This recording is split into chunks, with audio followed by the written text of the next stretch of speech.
శ్రీ గురుభ్యో నమః. శ్రీ వైష్ణవీ దేవ్యై నమః. భవానీ మాలాధారణ. నవరాత్రి దీక్షలు ఆశ్వేజ మాసంలో చేసేటటువంటిది నవరాత్రి దీక్షలు. అంటే 9 రోజులు చేయమన్నారు. అంటే ఆశ్వేజ శుద్ధ పాడ్యమ నాడు దీక్షలు ప్రారంభించి ఆశ్వేజ శుద్ధ నవమి అంటే దశమి ఏ రోజు అయితేందో ముందు పర్వతాన్ని నిర్ణయం చేసిన తర్వాత ఫలానా రోజు విజయదశమి అని ఎప్పుడైతే నిర్ణయం చేస్తారో ఆ ఒక రోజు ముందుగా నవమి నాడు సాయంత్రం పూజ చేసుకొని దీక్ష విరమణ చేయమని చెప్పారు. ఒకవేళ ఆ 9 రోజులు కూడా ఇంట్లో ఇటువంటి ఆటంకాలు ఏమైనా వస్తే మరి పరిస్థితి ఏమిటి అని అడిగితే వాళ్ళ గురించి 3 రోజులు నిర్ణయం చేశారు. మూలా నక్షత్రం ఏ రోజు అవుతుందో చూసుకొని అక్కడి నుంచి 3 రోజులు వాళ్ళు దీక్ష కొనసాగించాలని చెప్పి నిర్ణయం చేశారు. అయితే ఇప్పటి కాలంలో మండల దీక్షలు అనేవి ప్రారంభించారు. అయితే మండల దీక్ష ఎప్పటికి కంప్లీట్ అవ్వాలి అంటే ఏ రోజైతే పర్వదినం అని చెప్పి విజయదశమి పర్వదినం అని చెప్పి నిర్ణయం చేశారో అప్పటికి ఒక రోజు ముందు సాయంత్రానికి 41 రోజు పూర్తి అయ్యేలాగా మనం లెక్క చూసుకొని మాలాధారణ చేయమని చెప్పడం జరిగినది. దానికి మూలం ఉన్నదా, ఇంకో మాసం ఉందా, భాద్రపద మాసం ఉందా, లెక్కలు చూడవలసిన పని లేదు. 40 రోజులు ఉన్నదనగా మనం మాలాధారణ చెయ్యాలి. ఈ 41 రోజు పూర్తయిన తరువాత దర్శనం అనేది మన అవకాశాన్ని బట్టి ఆ మర్నాడు, ఆ రోజు, లేదంటే వారం రోజులు పోయిన తర్వాత, 10 రోజులు పోయిన తర్వాత దర్శనానికి వెళ్ళవచ్చు. నేను నవరాత్రులు దీక్ష పడతాను లేక 40 రోజులు దీక్ష పడతానని సంకల్పం చెప్పుకొని పూజా కార్యక్రమాలు నిర్విఘ్నంగా కొనసాగించుకొని దీక్ష పూర్తి చేసుకొని నీ దర్శనానికి నేను వస్తాను అని చెప్పి సంకల్పం చెప్పుకోవడమే దీక్ష తాలూకు ప్రధాన ఉద్దేశం. ఆ దీక్షలో ప్రధానంగా కొన్ని నియమాలు పెట్టారు. 2 పూట్ల ఉదయం సాయం మధ్యాహ్న సంధ్య లేదు. ఉదయం సాయంత్రం ఏ దీక్ష అయితే మనం పట్టామో ఆ దీక్ష తాలూకు పూజా కార్యక్రమం చేసుకోవడం, ఉదయం పలహారం చేసుకోవడం అంటే అల్పాహారం, మధ్యాహ్న సమయంలో ఏకభుక్తం భోజనం చేయడం, రాత్రి సమయంలో అల్పాహారం స్వీకరించడం అనేది ఇది ప్రధాన ఉద్దేశం. ఇది కాక మధ్యాహ్న నిద్ర అనేది పని చెయ్యదు. దీక్షాకాలంలో ఎప్పుడూ కూడా మధ్యాహ్న నిద్ర అనేది పని చెయ్యదు. అలాగే భూశయనం, రాత్రిపూట మంచాల మీద పడుకోకూడదు, కిందనే పడుకోమన్నారు చాప వేసుకొని. ఇది మరి సన్యాసి దీక్ష లేదంటే బ్రహ్మచర్య దీక్ష? బ్రహ్మచర్య దీక్ష మాత్రమే. మరి ఏమిటి బ్రహ్మచర్యం అంటే దీక్ష పట్టినంత మాత్రాన బ్రహ్మచర్యం అయిపోతుందా అంటే బ్రహ్మమునందు చరించాలి అన్నాడు.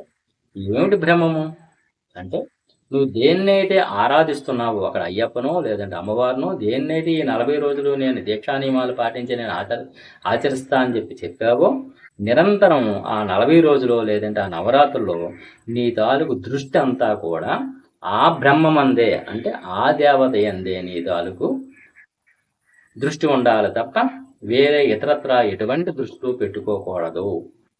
సాధ్యమైనంత వరకు నీ ఆలోచన, నీ మనస్సు, నీ పనులు అన్నీ కూడా ఆ దేవత మీదే లగ్నమై ఉండాలని చెప్పడమే బ్రహ్మచర్య దీక్షలో భాగం. ఈ కాలంలో చాలామంది పీఠం పెట్టుకుంటున్నాం. ఎక్కడ పెట్టాలి పీఠం? 40 రోజులు మండల దీక్ష చేసాం, ఎక్కడ పెట్టాలి పీఠం అని అడిగారు. ఎప్పుడూ కూడా పీఠాలన్నీ కూడా సామూహికంగా ఒక దగ్గర పెడతారు. ఎటువంటి గృహానికి సంబంధం లేని ప్రదేశంలో పెడతారు. ఎందుకు అలా పెట్టాలి? మన ఇంటి దగ్గర పెట్టుకోవచ్చు కదా పీఠం, ఎవరింటి దగ్గర వాళ్ళే పెట్టుకోవచ్చు కదా అంటే గృహము అనేసరికి గృహస్థాశ్రమ ధర్మం స్వీకరించాం కాబట్టి మనకి దానికి గృహస్థాశ్రమ ధర్మంలో ప్రధానమైనటువంటి ఆటంకాలు కల్పించేవి జాతాశోచం, మృతాశోచాలు. అంటే పురుటి మైళ్ళు, చావు మైళ్ళు సహజంగా వస్తుంటాయి ఇంటి పేరు గల వాళ్ళతోటి. మరి దీక్ష మధ్యలో ఉంటుండగా ఆ ఇల్లు ఏ పురుటి మైలు అయిందనుకోండి, మన ఇంట్లో భార్యాపిల్లలు అందరూ కూడా మైలు పట్టాలి, మనం మాత్రం మాలధారణ ధరించాం కాబట్టి మైలు ఉండదు. మరి అటువంటి పరిస్థితిలో అదే గృహంలో పీఠం ఉంటే సూతక గృహం అయిన తర్వాత దాంట్లో నువ్వు పూజా కార్యక్రమాలు ఎలా నిర్వర్తిస్తావు? అందుచేత మన పెద్దలు ఇటువంటి కార్యక్రమాలు చేసేటప్పుడు ప్రత్యేకంగా ఒక రూమ్ కానీ, ఒక ఇల్లు కానీ సామూహికంగా ఉండాలి. అంతే తప్పించి కుటుంబ సభ్యులతో కలిపి ఒక దగ్గర పీఠం పెట్టుకోకూడదు. లేదు, కుటుంబ సభ్యులు అందరూ దీక్షలోనే ఉన్నారు, నిరభ్యంతరంగా ఇంటి దగ్గరే పెట్టొచ్చు. ఏం చేద్దంటే అక్కడ మైలు పట్టేవారు ఎవరు ఉండరు కాబట్టి. అయితే మరి మాలాధారణకి మైలుకి సంబంధం ఏమిటంటే ఎటువంటి సంబంధం లేదండి. ఈ 40 రోజులు దీక్షలో నేను సంకల్పం చెప్పుకొని నేను ఈ 40 రోజులు దీక్షలో ఉంటానని చెప్పుకున్న తరువాత ఒక్క తల్లిదండ్రులు తనే కర్త అయి ఈ కార్యక్రమం నిర్వర్తించవలసిన వచ్చినప్పుడు మాత్రమే దీక్ష విరమణ జరుగుతుంది తప్పించి మిగతా ఇంటి పేరు గల వాళ్ళు ఎవరు కాలం చేసినా, ఎవరు ఇంటి దగ్గర పురుడు వచ్చినా సరే మనం వాటికి ఈ దీక్షకి సంబంధం లేదు. దీక్ష విరమించవలసిన పని లేదు. ఆ దీక్ష విరమించకుండా ఉండడానికి మాత్రమే మాల. విరమించడానికి మాల ఎందుకు? టికెట్ తీసుకుని అమ్మవారి దగ్గరికి లేదా అయ్యవారి దగ్గరికి వెళ్ళడానికి డ్రెస్సు లేకపోతే రానిరా? రాణిస్తారు, ఎప్పుడైనా వెళ్ళొచ్చు.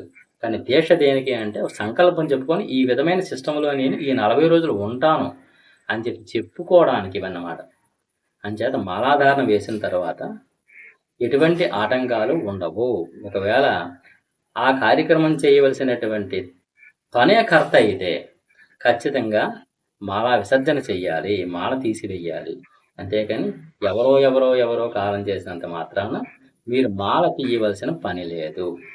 ఏ పీఠంలో అయితే మీరు ఉంటారో, మీరు ఎంతకాలం అయితే దీక్ష పడతానని చెప్పి సంకల్పం చెప్పుకున్నారో ఆ దీక్ష అనంతరం అందే పీఠం కదపాలి తప్ప మీరు ముందుగా ఎక్కడికి వెళ్ళడానికి కుదరదు. ఎందుచేతంటే మండల దీక్ష పట్టాం. ఎప్పటికి మండల దీక్ష అంటే ఎండింగ్ పాయింట్ ఫిక్స్ అయింది, స్టార్టింగ్ పాయింట్ ఫిక్స్ అవ్వలేదు, ఎండింగ్ పాయింట్ ఫిక్స్ అయింది. ఎలాగా? ఫలానా కాలానికి నీ దీక్ష కంప్లీట్ అవ్వాలి. అంతే తప్పించి మనకు అవకాశం ఉన్నప్పుడు టికెట్ దొరికినప్పుడు, రిజర్వేషన్ దొరికినప్పుడు అది ఎండింగ్ చేసుకొని ఎండింగ్ డేట్ పెట్టుకొని దాని నుంచి 40 రోజుల ముందుకు రావడం కాదు. ఎప్పుడైంది? విజయదశమి అనేది ఎండింగ్ పాయింట్. విజయదశమి పండగ కాబట్టి విజయదశమి ఒక రోజు ముందు నవమి నాడు ఏ రోజైతే ఉంటుందో ఆ రోజు దీక్ష విరమణ చెయ్యాలి అని చెప్పి నిర్ణయం చేశారు. అప్పటికి నవరాత్రులు అంటే ఆశ్వేత శుద్ధ పాడ్యమి ఏ రోజు వచ్చిందో చూసుకొని ఆ రోజు ఉదయం కాలంలో మాలాధారణ చేసి తొలి పూజ ప్రథమార్చన చేసుకోవాలి. విజయదశమి ఏ రోజు అవుతుందో చూసుకొని దానికి ఒక రోజు ముందు దీక్ష విరమణ జరుగుతుంది. అంతవరకు అది ఒక్కొక్కసారి రోజుల లెక్కలో చూసుకున్నప్పుడు 9 రోజులు అయ్యి ఉండొచ్చు, 10 రోజులు రావచ్చు, లేదా 8 రోజులే రావచ్చు. తిది ఎక్కువ తక్కువ వ్యత్యాసం వల్ల ఇది జరుగుతుంది. అంతేగాని మన 24 గంటల టైం దాంట్లో తీసుకురాకూడదు. అలాగే మండల దీక్ష విజయదశమి ముందు రోజు నవమ నాటికి, ఆశ్వేద శుద్ధ నవమ నాటికి 41 రోజు కంప్లీట్ అయ్యేలాగా ముందు మాలాధారణ చేసుకోవాలి. ఎక్కువ చేసుకో, కానీ అప్పటికి 41 రోజు తగ్గకూడదు అని చెప్పి నిర్ణయం చేసి ఎండింగ్ పాయింట్ ఇచ్చారు. అంతేకాని ఈ రోజు నేను మాలాధారణ చేసేసి ఇక్కడి నుంచి 41 రోజు చేస్తానంటే కుదరదు. స్టార్టింగ్ పాయింట్ మన అవకాశాన్ని బట్టి మన చేతిలో పని. ఈ రోజు వేయడమా, రేపు వేయడమా, ఎల్లుండి వేయడమా అనేది. కానీ ఎండింగ్ పాయింట్ అక్కడ ఫిక్స్ చేశారు. దానికి 40 రోజుల ముందు, దానికి 3 రోజుల ముందు, లేదా దానికి 9 రోజుల ముందు ఇలా నిర్ణయం చేశారు. తర్వాత మరి అర్ధమండలాలు, పౌవ మండలాలు, ఆదివారం చూసుకొని సోమవారం వేయడాలు, అతను వేయలేదని మనం వేయకపోవడాలు, ఇలాంటివన్నీ కూడా ఎక్కడి నుంచి వచ్చాయి? సిద్ధాంత గ్రంథాలు ఉన్నాయా? లేవే. 11 రోజుల మాలలో, 13 రోజుల మాలలో ఇవేమీ లేవే. ఉన్నదల్లా కూడా ఆశ్వేద శుద్ధ నవమి ఫిక్స్డ్, ఆశ్వేద శుద్ధ పాడ్యమి ప్రారంభం డేట్. ఇంతే తప్పించి 11 రోజుల మాల ఉంది, 13 రోజుల మాల ఉన్నది లేదు. తర్వాత మరి మాలాధారణ ఎవరు చేయాలి? మరీ పుట్టిన పిల్లలకి 2వ సంవత్సరం, 3వ సంవత్సరం అది ఏమిటో, దీక్ష అంటే ఏమిటో తెలియలేనటువంటి విధానం కలిగిన వాళ్ళకి. అంచేతే మన పెద్దలు ఒక మాట చెప్పారు, బాల్యం భగవంతుడితో సమానం అన్నారు. బాల్యం అంటే అంత 12 సంవత్సరాలు. 12 సంవత్సరాల లోపు ఉండేటువంటి బాలబాలికలకి వాళ్ళకి మాలాధారణ ఎందుకు? వాళ్ళే భగవత్ స్వరూపం. కావాలంటే మీరు పెద్దలు వేసుకోండి మాలాధారణ.